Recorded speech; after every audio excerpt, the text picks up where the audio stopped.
여러분, 혹시 배우자의 휴대폰을 본 적 있으십니까? 저는 그날 봤습니다. 그리고 그 순간 제 40년 결혼 생활이 무너지는 소리를 들었습니다. 구독, 좋아요, 댓글 남겨주세요. 저장된 이름은 병원. 그런데 왜 남자 목소리가? 아내 휴대폰 속 오빠의 정체. 문자 한 통이 40년 결혼 생활을 흔들었다. 낯선 이름 하나. 단 하나의 이름이 제 인생을 송두리째 흔들어 놓았습니다. 지금부터 들려드릴 이야기는 스마트폰을 몰랐던 한 남편의 치명적인 오해, 그리고 그 오해가 풀리기까지의 긴 여정입니다. 이 이야기를 듣고 계신 여러분, 혹시 지금 배우자를 의심하고 계신가요? 그렇다면 이 이야기를 끝까지 들어주십시오. 제가 얼마나 어리석었는지, 그리고 진실이 얼마나 예상 밖이었는지 지금부터 시작합니다. 그날은 평범한 화요일 아침이었습니다. 제 이름은 김영수, 올해 69입니다. 아내 순이와는 41살 때 결혼해서 올해로 딱 40년째를 맞이했습니다. 아들 둘, 딸 하나를 키우고 이제 손주만 넷입니다. 평범한 노부부의 삶이었죠. 그날 아침도 그랬습니다.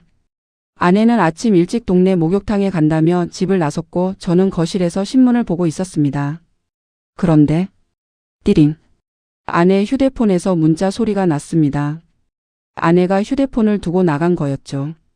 저는 평소에 남의 휴대폰은커녕 아내 가방도 함부로 열어보지 않는 사람입니다.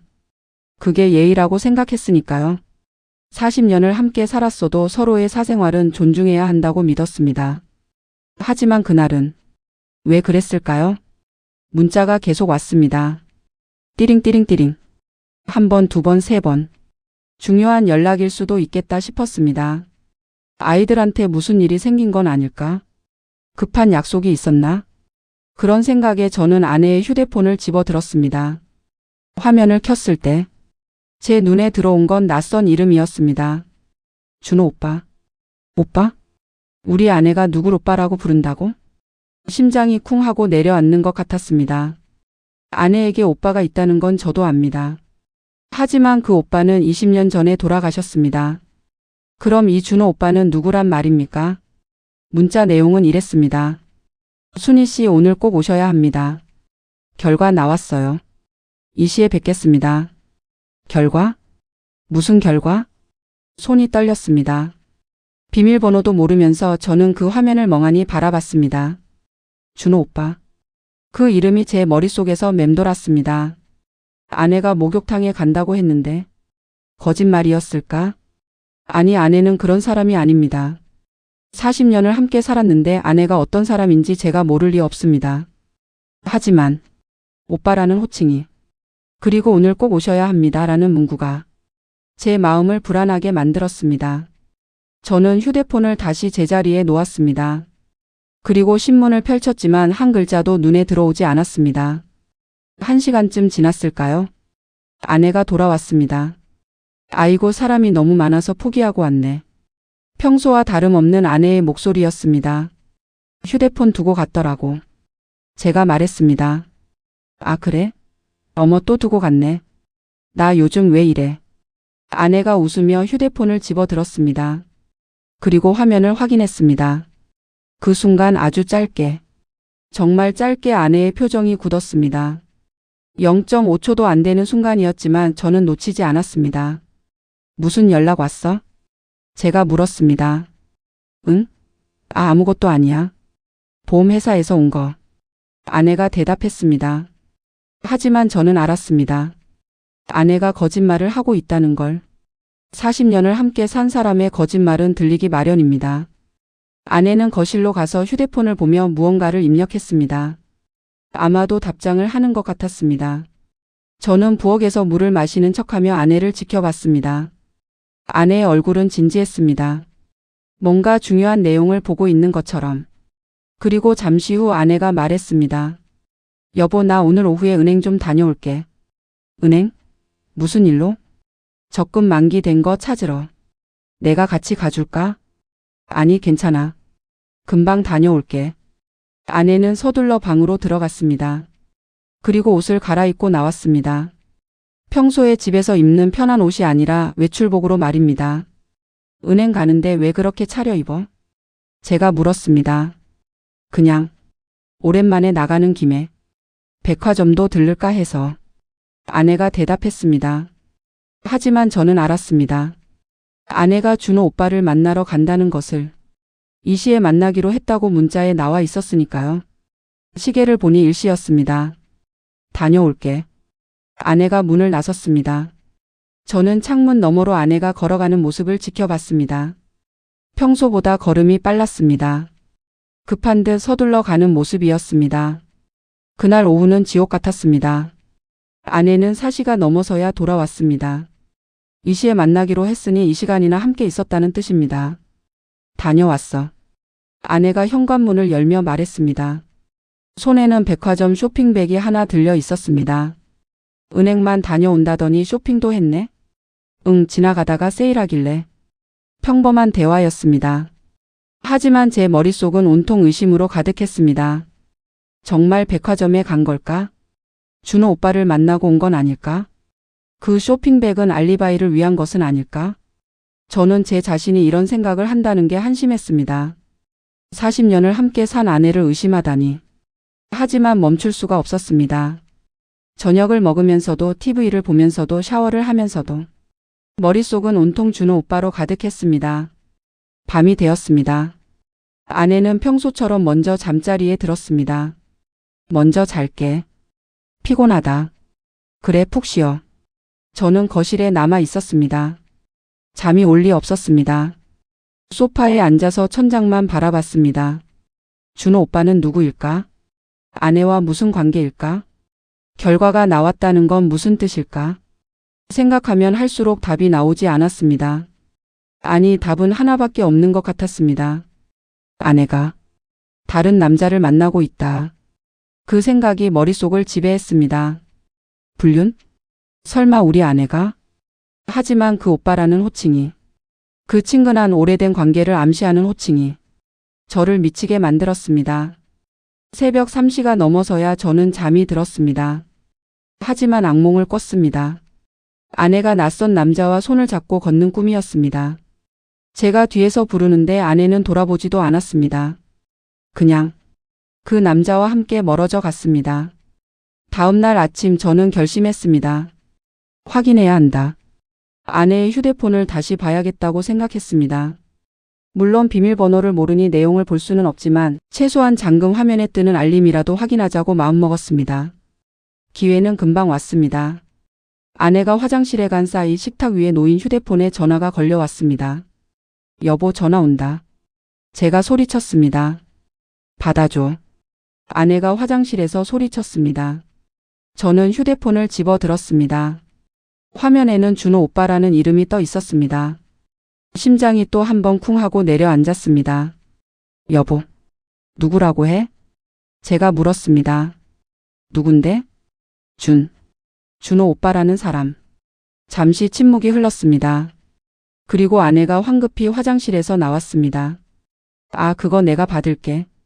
아내가 휴대폰을 낚아채듯 가져갔습니다. 그리고 방으로 들어가며 전화를 받았습니다. 네, 접니다. 네, 알겠습니다. 네, 꼬고. 네. 문틈으로 새어나오는 아내의 목소리는 조심스러웠습니다. 뭔가를 숨기려는 듯한, 들키지 않으려는 듯한 그런 톤이었습니다. 2분쯤 지났을까요?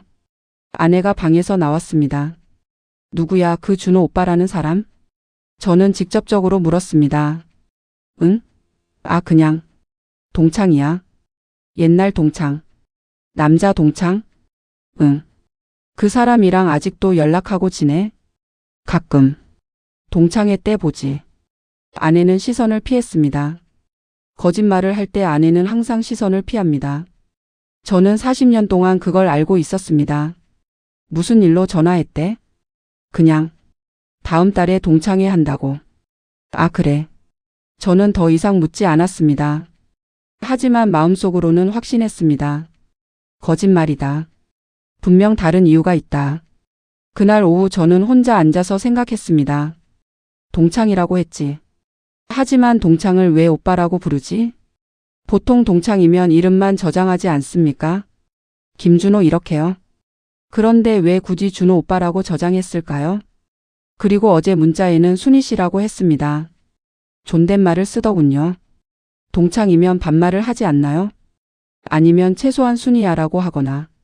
순희 씨라는 호칭은 뭔가 격식을 차리는 듯한 전문적인 관계 같은 느낌이었습니다. 그런데 아내는 그 사람을 오빠라고 부른다. 이상했습니다. 뭔가 맞지 않았습니다. 저는 노트를 꺼내서 제가 알고 있는 사실들을 적어봤습니다. 1. 준호 오빠 마이너스 아내가 오빠라고 부르는 사람. 2. 문자에서 순희 씨라고 존댓말 사용. 3. 오늘 꼭 오셔야 합니다. 결과 나왔어요 라는 문자. 4. 아내가 2시에 만나러 나갔고 4시에 돌아옴. 5. 아내는 동창이라고 말함. 이 사실들을 놓고 보면 뭔가 석연치 않았습니다. 결과가 나왔다는 건 무슨 뜻일까? 건강검진 결과? 아니면 다른 뭔가? 그리고 왜 아내는 저한테 말하지 않았을까? 만약 정말 동창이고 정말 동창회 때문에 연락한 거라면 왜 숨길 필요가 있을까? 저는 머리가 아팠습니다. 생각하면 할수록 미궁 속으로 빠져드는 것 같았습니다. 그 이후로 저는 변했습니다. 아내의 휴대폰에 집착하게 되었습니다. 아내가 화장실 갈 때마다 저는 휴대폰을 확인했습니다. 잠금 화면에 뜨는 알림들을 봤습니다. 대부분은 광고 문자였습니다. 하지만 가끔씩 준호 오빠에게서 온 문자가 있었습니다. 내일 꼭 오셔야 해요. 검사 일정 확인 부탁드립니다. 다음 주 화요일 어떠세요? 이런 내용들이었습니다. 검사라는 단어가 나왔습니다. 그럼 병원과 관련된 일일까요? 하지만 왜 아내는 제게 말하지 않았을까요? 아내가 아프다면 당연히 저한테 말했어야 하지 않습니까? 40년을 함께 산 남편에게. 혹시 아내가 중병에 걸려서 저한테 걱정을 끼치지 않으려고 숨기는 걸까요?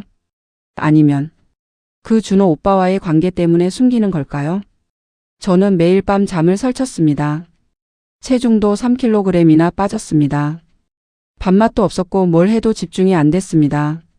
아들이 전화를 걸어왔습니다. 아버지 목소리가 왜 그래요? 어디 아프세요? 아니야 괜찮다. 목소리가 안 괜찮은데요? 어머니는 뭐라고 하세요? 어머니는 괜찮으시다. 그럼 아버지만 편찮으신 거예요? 병원 가보셨어요? 아니 그냥 좀 피곤한 것뿐이다. 저는 아들한테도 말할 수 없었습니다. 아들아 사실은 내 어머니가 다른 남자를 만나는 것 같다. 이런 말을 어떻게 합니까? 혹시 제가 오해하고 있는 건데 괜히 아이들한테 말했다가 가족 전체가 흔들릴 수도 있습니다. 저는 혼자 견뎌야 했습니다. 이 고통을, 이 의심을, 이 불안을 오직 혼자서 말입니다. 2주가 지났습니다. 그 2주 동안 저는 아내를 다른 눈으로 보게 되었습니다. 예전에는 그냥 아내였습니다. 40년을 함께 산 제 인생의 동반자였습니다. 하지만 이제는 아내의 모든 행동이 의심스러웠습니다. 아침에 옷을 고를 때 오늘은 뭐 입을까? 하면서 옷장 앞에서 고민하는 모습을 보면 저 사람을 만나러 가나? 라는 생각이 들었습니다. 외출할 때 화장을 조금 진하게 하면 누굴 만나려고 저러나? 라는 생각이 들었습니다. 휴대폰을 보며 웃으면 저 사람한테서 온 문자인가? 라는 생각이 들었습니다. 저는 제가 싫어졌습니다. 이런 식으로 아내를 의심하는 제 모습이 한심했습니다. 하지만 멈출 수가 없었습니다. 어느 날은 아내가 이렇게 물었습니다. 여보 요즘 왜 그래? 무슨 일 있어? 응? 나? 응.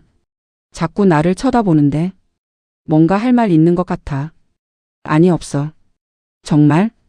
정말이야. 아내는 제 얼굴을 가만히 들여다봤습니다. 그리고 한숨을 쉬었습니다. 요즘 당신 이상해. 말도 없고 밥도 잘 안 먹고. 피곤한가 봐. 병원 가볼래? 건강검진이라도 받아보자. 아니 괜찮아. 저는 고개를 돌렸습니다.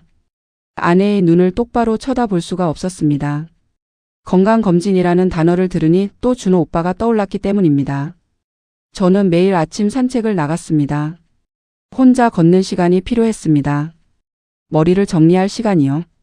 공원을 걸으며 저는 계속 생각했습니다. 준호 오빠는 누구일까? 만약 정말 불륜 상대라면 어떻게 해야 할까? 이혼을 해야 할까? 아니면 그냥 모른 척 해야 할까? 40년을 함께 산 사이인데 이제 와서 헤어진다는 게 말이 됩니까? 하지만 배신을 당하고도 함께 산다는 것도 자존심이 허락하지 않습니다. 저는 벤치에 앉아서 한숨을 쉬었습니다. 옆에 앉은 노인이 말을 걸었습니다. 요즘 젊은이들은 참 좋겠어요. 그 스마트폰이라는 거, 그걸로 뭐든 할 수 있잖아요. 네, 그렇습니다. 나는 그거 못 써요. 배우기도 어렵고. 당신은 쓸 줄 아세요? 저도 잘 못 씁니다. 그죠? 우리 나이 때는 그런 거 안 배웠으니까. 우리 마누라는 그거 잘 써요. 자식들이 가르쳐 줘서. 나보고도 배우래요. 그러세요? 근데 말이에요. 그거 참 이상해요. 네? 그 스마트폰 있으면 뭘 숨기기 쉽더라고요. 옛날에는 편지를 쓰면 우표를 붙여서 우체통에 넣었잖아요. 그럼 집사람이 알 수 있었죠. 근데 지금은 그냥 톡톡 두드리면 끝이잖아요. 누가 뭘 하는지 알 수가 없어요. 그 노인의 말이 제 가슴에 꽂혔습니다. 맞습니다. 스마트폰 때문에 더 모르게 되었습니다. 예전에는 편지나 전화 정도였으니 어떻게든 알 수 있었습니다. 하지만 지금은 휴대폰 안에 모든 게 들어있고 비밀번호로 잠겨 있습니다. 아내가 무슨 문자를 주고받는지 누구와 통화하는지 저는 전혀 알 수 없습니다. 그날 저녁 저는 결심했습니다. 휴대폰 비밀번호를 알아내야겠다. 그날 밤 저는 아내가 잠든 틈을 타서 거실로 나왔습니다. 아내의 휴대폰은 충전기에 꽂혀 있었습니다. 저는 조심스럽게 휴대폰을 들었습니다. 비밀번호를 입력해야 했습니다. 4자리 숫자일 겁니다. 뭘 입력해볼까? 우리 결혼 기념일? 415. 틀렸습니다. 아내 생일? 627. 틀렸습니다. 아들 생일? 312. 틀렸습니다. 딸 생일? 825. 틀렸습니다. 제 생일? 1104. 틀렸습니다. 5번 틀리면 잠긴다는 경고가 떴습니다. 저는 휴대폰을 다시 제자리에 놓았습니다. 가슴이 두근거렸습니다. 결국 못 보는구나. 아내가 무슨 비밀번호를 쓰는지도 모르는구나. 그날 밤 저는 또 잠을 설쳤습니다. 옆에서 아내가 잠든 숨소리가 들렸습니다. 편안한 깊은 잠이었습니다. 저 사람은 편하게 자고 있네. 나는 이렇게 괴로운데. 저는 아내를 원망했습니다. 아무것도 모르는 척 편하게 자는 아내가 믿기까지 했습니다. 다음 날 아침 식탁에서 아내가 물었습니다. 어젯밤에 화장실 갔다 왔어? 응. 내 휴대폰 만진 것 같던데. 심장이 덜컥 내려앉았습니다. 아니, 안 만졌어. 충전기 위치가 바뀌었더라고. 내가 지나가다가 건드렸나 보지. 아내는 저를 가만히 쳐다봤습니다. 뭔가 의심하는 눈빛이었습니다. 여보. 응. 혹시 내 휴대폰 보려고 한 거야? 아니야. 왜 그걸 봐? 그럼 다행이다. 나는 당신 휴대폰 안 봐. 당신도 내 휴대폰 보지 마. 아내의 목소리는 단호했습니다. 그래, 알았어. 저는 고개를 끄덕였습니다. 하지만 마음속으로는 생각했습니다. 왜 그렇게 민감하게 반응하지? 역시 뭔가 숨기는 게 있구나. 그날부터 저희 집에는 침묵이 흘렀습니다. 아내와 저는 대화가 줄었습니다. 필요한 말만 했습니다. 저녁 뭐 먹을까? 아무거나. 외출했다 올게. 그래. 이런 식이었습니다. 40년을 함께 살았는데 이렇게 어색한 적은 처음이었습니다. 한 달이 지났습니다. 그 한 달 동안 저는 지옥 같은 시간을 보냈습니다. 잠도 제대로 못 자고 밥도 제대로 못 먹고 체중은 7kg이나 빠졌습니다. 친구들이 걱정할 정도였습니다. 야, 영수야. 너 무슨 일 있냐? 얼굴이 왜 그래? 아니, 없어. 그냥 요즘 입맛이 없어서. 병원은 가봤어? 응, 괜찮대. 사실 병원은 가지도 않았습니다. 갈 마음의 여유도 없었습니다. 매일 아내를 지켜보고 휴대폰을 엿보고 의심하느라 정신이 하나도 없었습니다. 그러던 어느 날이었습니다. 아내가 또 외출한다고 했습니다. 여보, 나 오늘 좀 나갔다 올게. 어디 가는데? 친구 만나. 무슨 친구? 학교 때 친구. 남자친구야, 여자친구야? 제가 대뜸 물었습니다. 아내가 깜짝 놀란 표정으로 저를 쳐다봤습니다. 왜 그걸 물어? 그냥 궁금해서. 여자친구야. 왜? 아니 그냥. 아내는 이상한 표정으로 저를 보더니 가방을 들고 나갔습니다. 저는 창문 너머로 아내를 지켜봤습니다. 그리고 결심했습니다. 오늘은 꼭 따라가 봐야겠다. 저는 재킷을 입고 집을 나섰습니다. 멀리 아내의 뒷모습이 보였습니다. 저는 거리를 두고 아내를 따라갔습니다. 아내는 버스를 탔습니다. 저도 같은 버스에 탔습니다. 다행히 아내는 저를 보지 못했습니다. 버스는 20분쯤 달려서 시내 중심가에 멈췄습니다. 아내가 내렸습니다. 저도 따라 내렸습니다. 아내는 골목길을 걸었습니다. 그리고 한 건물 앞에 멈췄습니다. 병원이었습니다. 서울중앙병원. 아내가 병원 안으로 들어갔습니다. 저는 잠시 망설이다가 따라 들어갔습니다. 로비는 사람들로 붐볐습니다. 저는 기둥 뒤에 숨어서 아내를 지켜봤습니다. 아내는 엘리베이터를 타고 3층으로 올라갔습니다. 저도 계단으로 3층에 올라갔습니다. 3층은 종양내과였습니다. 종양내과? 암을 치료하는 곳입니다. 심장이 쿵 하고 내려앉았습니다. 아내가 암이라는 건가? 저는 복도 끝에서 아내를 지켜봤습니다. 아내는 대기실에 앉았습니다. 그리고 잠시 후 한 남자 의사가 나왔습니다.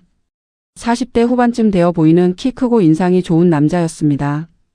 김순희 씨? 의사가 불렀습니다. 아내가 일어섰습니다. 네, 진료실로 오세요. 아내가 진료실로 들어갔습니다. 저는 그 자리에 얼어붙었습니다. 저 의사가 준호 오빠인가? 아내가 암에 걸렸고 저 의사한테 치료를 받고 있는 건가? 그런데 왜 나한테는 말하지 않은 거지?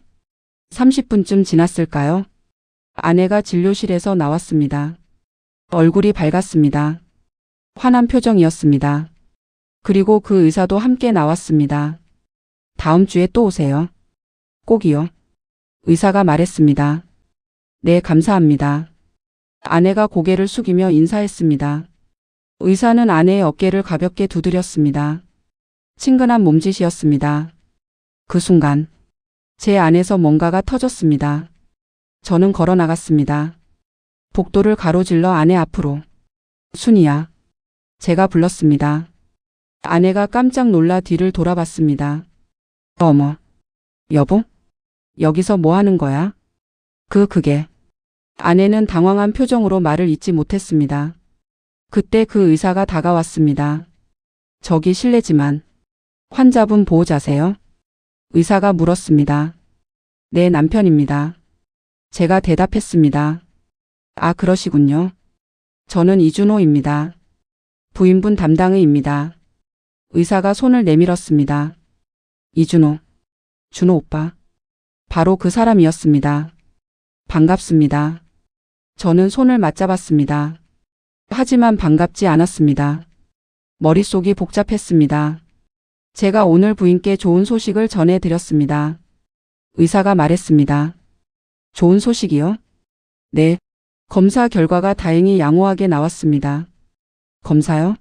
무슨 검사입니까? 제가 물었습니다. 의사는 잠시 아내를 쳐다봤습니다. 아내는 고개를 떨구고 있었습니다. 부인께서 남편분께 말씀 안 하셨나 보네요. 뭘 말입니까? 부인께서 3개월 전에 저희 병원에 오셨습니다. 유방암 검진 때문에요. 유방암. 그 단어에 저는 숨이 멎는 것 같았습니다. 3개월 전. 검진에서 의심스러운 혹이 발견되었습니다. 그래서 정밀 검사를 했고요. 오늘 그 결과가 나왔는데 다행히 양성 종양이었습니다.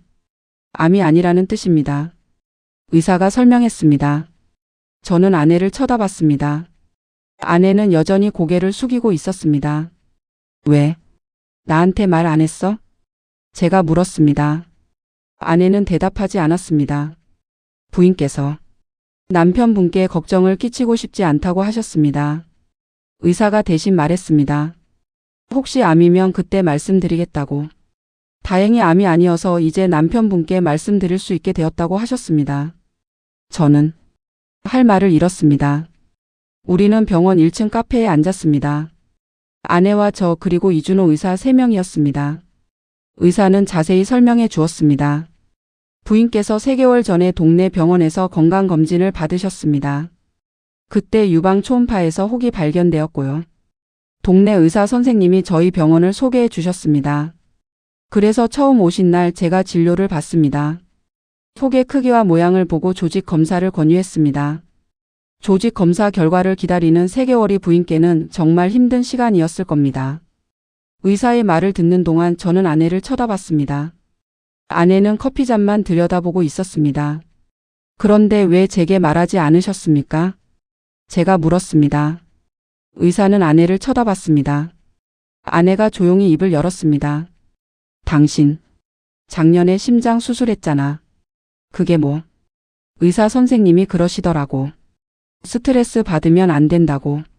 절대 무리하면 안 된다고. 아내의 목소리가 떨렸습니다.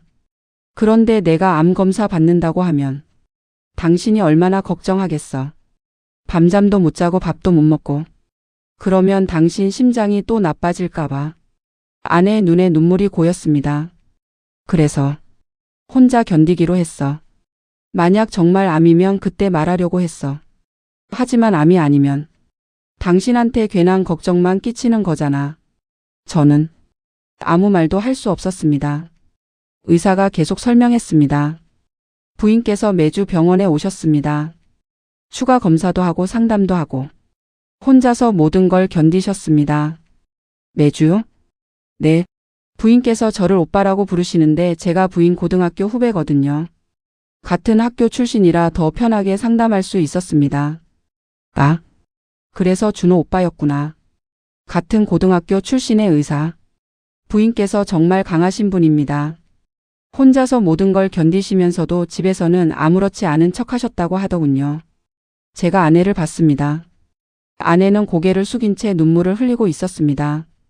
여보. 제가 아내의 손을 잡았습니다. 미안해. 나 때문에. 혼자 이런 걸 견뎠구나.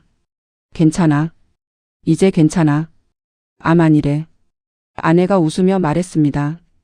하지만 눈물이 멈추지 않았습니다. 의사가 자리에서 일어났습니다. 두 분 천천히 이야기하세요. 저는 이만 들어가겠습니다. 감사합니다, 선생님.